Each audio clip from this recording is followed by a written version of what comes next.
Hello everyone, नमस्ते आप सभी को। आई होप कि आप सभी काफ़ी ज़्यादा अच्छे और काफ़ी ज़्यादा खुश होंगे। दोस्तों, इस वीडियो में हम लोग बात करने वाले हैं कि आप टेस्ट सीरीज़ या फिर मॉक टेस्ट को कैसे दे सकते हो और कैसे उससे अपने गेट एग्ज़ाम के प्रिपरेशन में एक सॉलिड फाउंडेशन को क्रिएट कर सकते हो और गेट एग्ज़ाम के लिए अच्छे से प्रिपेयर हो सकते हो। तो बिना किसी देरी के शुरू करते हैं और सीधा वीडियो के एंड में बाकी फालतू की बातें होंगी। तो सबसे पहला, before the test prepare yourself. Test से पहले आपको प्रिपेयर करना है। प्रिपेयर क्या करना है?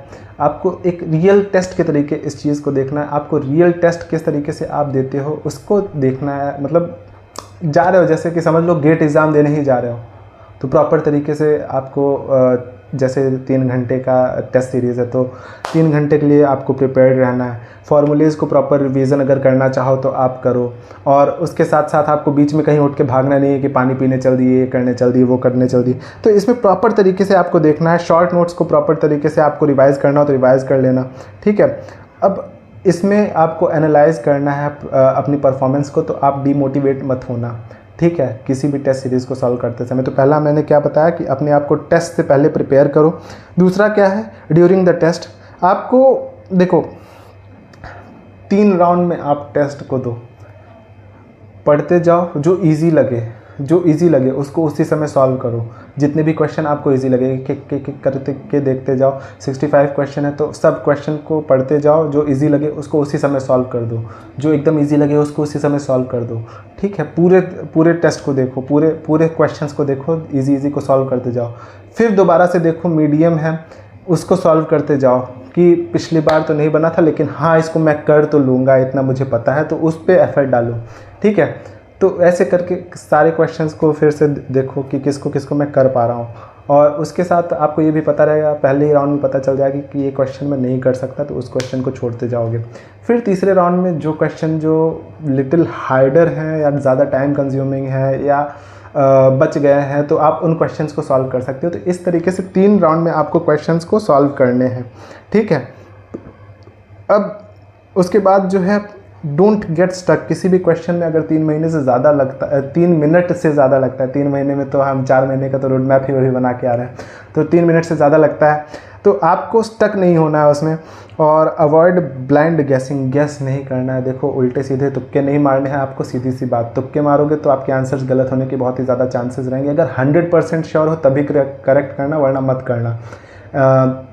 और एक चीज़, ये आप NAT वगैरह में तो कर भी सकते हो, शायद उसमें नेगेटिव मार्किंग नहीं रहे, लेकिन और सब में नेगेटिव मार्किंग होती है, तो मत करना, बता दे रहा हूँ मैं, ठीक है।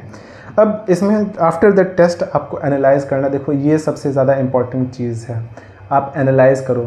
आप अलग अलग 3 कैटेगरीज में, देखो कैटेगराइज़ किया है मैंने। मिस्टेक्स को पहले कैटेगराइज़ करो। मिस्टेक्स को कैटेगराइज़ करने का मतलब कॉन्सेप्ट में दिक्कत है तो उस कॉन्सेप्ट को रिवाइज़ करोगे, ठीक है। कॉन्सेप्चुअल एरर है तो उसको, वो पूरे टॉपिक को आपको दोबारा से पढ़ना पड़ेगा। फिर उसके बाद अगर हम लोग बात करें सिली मिस्टेक की है, तो उसको ये मिस्टेक नोटबुक्स में लिखो, और जब आप उसको अगली बार करोगे तो आपको मिस्टेक नोटबुक्स को भी पढ़ लेना। तो अगली बार जब आप उस तरह का क्वेश्चन सॉल्व करोगे तो आपको याद आएगा कि अरे यार, इसमें मैं सिली मिस्टेक बहुत करता हूँ, ठीक है। अब इसके बाद टाइम मैनेजमेंट का इशू है, तो उसको स्पीड पे आपको फोकस करना पड़ेगा कि अगर टाइम मैनेजमेंट नहीं हो पा रहा है तो स्पीड पे फोकस करो, आप कितनी जल्दी आप कोई क्वेश्चन सॉल्व कर सकते हो।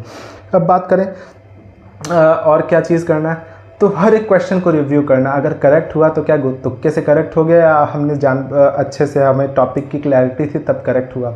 अगर हमसे इनकरेक्ट हुआ या फिर अनअटेम्प्टेड रह गया तो क्यों अनअटेम्प्टेड रह गया, क्या वो हमने टॉपिक जानबूझ के छोड़ा था या हमसे सॉल्व ही नहीं हो पाया।